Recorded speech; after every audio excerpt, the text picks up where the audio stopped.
Now, TNT, look how these people really do care. After this whole thing happened, where this officer beat up my son, he and a whole team of officers beat him brutally, kick him, batter all over his body.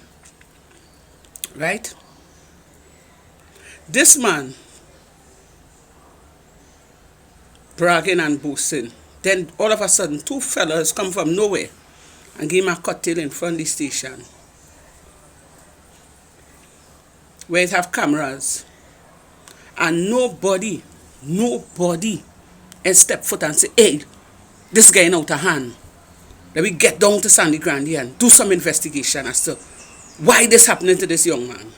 Nobody. I reached out to the commissioner, sent her a letter, and delivered it to her for myself, to her office. The officer by the desk signed for receiving it. And nobody and reach out to me.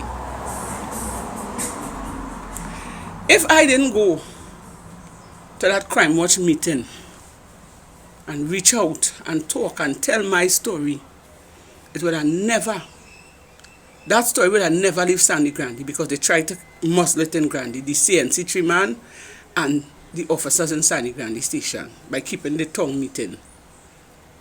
And then they lie and tell me the commissioner coming, so I would come there and I would talk, and that it would just dissolve right there. So you as a citizen had to take advantage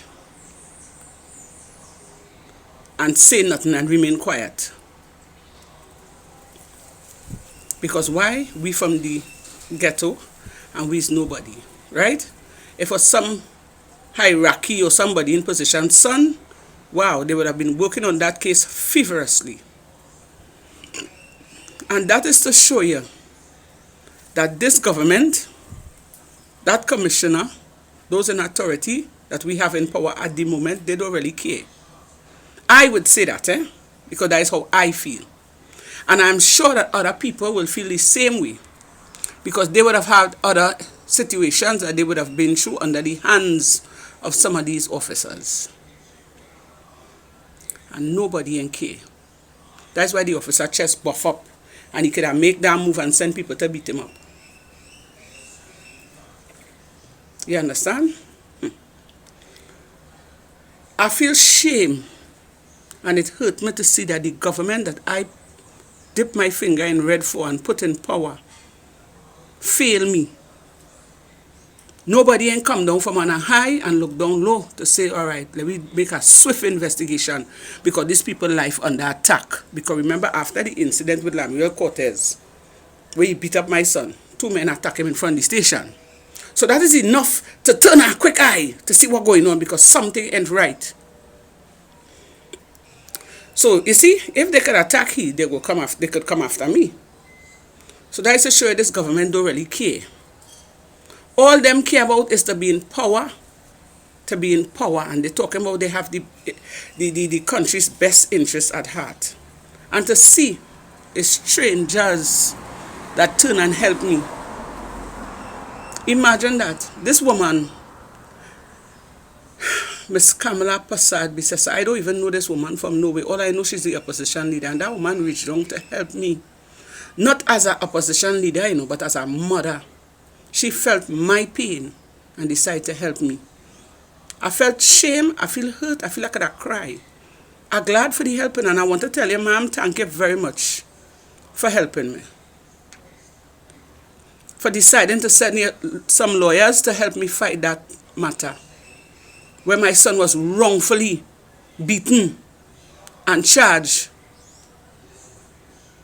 Thank you, ma'am, for your help. And to think, I go in and vote, put my finger next election to vote for these people who don't give a ass about me, who don't care about my generation, my son. Look, right now, my son has been in pain because it's 2 sets of licks he get. He had to go to work in pain, come home in pain. And who care? Nobody cares. That's why the officer chest buff. And he's saying, you see, the commissioner had him to take on, and he planning for when this died on, what he would do from what he wouldn't do.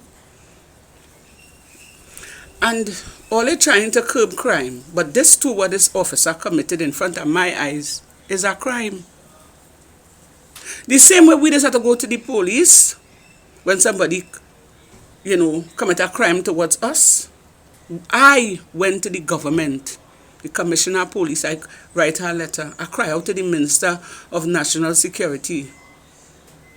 I cry out to the Prime Minister. And I sure that my videos would have reached in front of them. And nobody pay me no mind. They leave us out in the open so that anybody could come and kill us. But thank God they reach out on the papers, on the express, so that it leaves Sangre Grande and it reach out there into the world for people to see. So anything happen to us, they know who to lock up, who the fingers will be pointed at. So everybody head start to turn. But why it had to reach to that? We are citizens of Trinidad and Tobago, and the people we vote for and put in power are supposed to protect us. At least come and investigate, swift investigation. Because the crime happening in front of the station and it have cameras. And this young man, this officer Cortez, he hiding behind the police service, hiding behind the badge, and committing his gruesome act on people, doing them wickedness. That is not policing. That is victimizing people. That is abusing your power. And nobody from on high and look down low to say, well, let me come and investigate this thing quick to see what is taking place. But I thank God, this happened, and I open my eyes and see who for me. Madam Kamala Prasad Bisasa,